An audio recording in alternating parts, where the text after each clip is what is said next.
Okay, let's show you a quick example of how you can manipulate your selling price on your particular parts. And this will work by different manufacturers. So you can have a different pricing formula for each manufacturer. Let's go into price formula maintenance. Okay, just to show you kind of what you're looking at. This is one where it doesn't change anything. It's basically going to say whatever the list price is, I'm keeping it the same. I'm not changing anything. And the only thing I am changing is I'm changing my minimum selling price. So anything that's less than 25 cents, it's going to make it 25 cents. You want to make that $1, 75 cents. So this is one where the only thing that's going to change is your minimum selling price. Let's show you a couple of examples. Now here's one that's kind of interesting. What this is going to do, it's looking at cost. So I'm going to compare the cost of all my items. If I took it this example here, any part that's 50 cents or less, I'm going to multiply the list times 1 and the cost times 3. Now, if the cost was 50 cents, that would be $1.50. So if the list was $1, that would be $1. So it would compare the two and it'd say $1.50 is greater than $1. So it would make the list price for this particular part $1.50.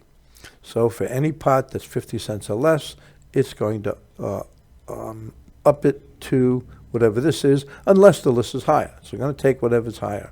Obviously, as the pot gets more expensive, my markup is getting less and less and less. This is one that's fairly popular because people don't really pay much attention to, pots that are very inexpensive.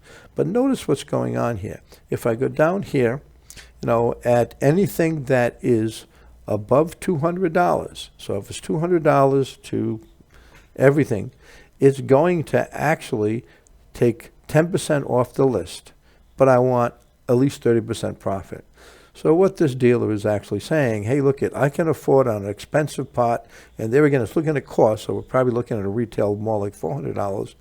I can be happy with 30%, but what's nice about this, when people call around on expensive pots, I'm always quoting 10% less.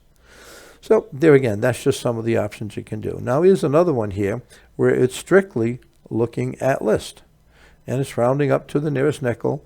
And on this one, it's saying, hey, anything that my list is $2.50 or less, I'm going to add 25% to it. So there again, as the cost gets up, now once it's over $75, I'm not touching the list. So I'm only doing things that are, less than $75. This is one here where it's just adding 50% to everything. It's not compare what it costs. And there's another one where it's adding 20%. So it's very, very flexible. You can really use this to really increase your profit. And also there is another option where you can just add $1 or $2. It'll ask you for a dollar amount.